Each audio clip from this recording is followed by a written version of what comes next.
Everyone, good morning. তো আজকে আবার একটা নতুন ভিডিও নিয়ে এসেছি। তো চলো দেখতে থাকো। এখন আমি ব্রেকফাস্টটা করে ভেবেছি ঘরগুলো পরিষ্কার করে নিই। জানো তো, রান্নার পরে না একটুকু সময় পাই না, ওই জন্য লেট হয়ে যায়, ঘরগুলো পরিষ্কার করতেও লেট হয়ে যায়। তাই ভেবেছি আজকে আমার রান্নার অত ঝামেলা নেই, তো আগে ঘরগুলো পরিষ্কার করে নিই।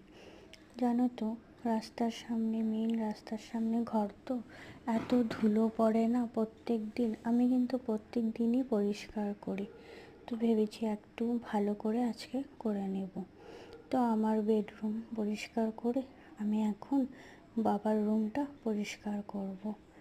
তো আমার এখন পরিষ্কার হয়ে গেলে তো বাকি কিছু কাজ আছে, ওগুলোও করে নেব। তো সব কিছু তো আর ভিডিও করা যায় না, যতটুকু সম্ভব ততটুকুই করি। জানো তো, আমার না ছোটোর থেকেই খুব শখ ঘরগুলো গুছাবো, কিভাবে কোন জিনিস রাখবো, কোথায় কোন জিনিস রাখলে ভালো লাগবে।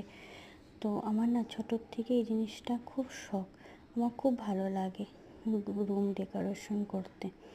তো আমার এখন এগুলো সব কাজ হয়ে গেলে, ওই যে সেদিন যে আমি গ্রসারি শপিংগুলো এনেছি না, জানো তো আমার ওগুলো না ঠিক মতো না রাখা হয়নি।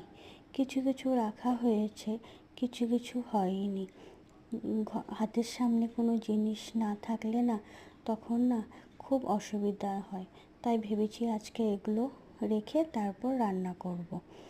ওই যে সেদিন তোমাদের আগের ভিডিওতে বললাম না যে আমাদের ঘরে কিছুদিন পরে পুজো আছে, কিছু কিছু শপিং করতে হয়।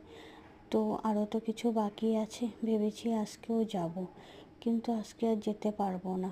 এগুলো করতে করতে আমার 12টা বেজে গেছে। তো লাঞ্চের জন্য আমার লেট হয়ে যাবে। তো ভেবেছি তাহলে অন্য দিন চলে যাব। তো তোমাদের যদি ভিডিওটা ভালো লাগে তাহলে like, comment, share and subscribe করে দিও। আজকের মতো আসি, বাই।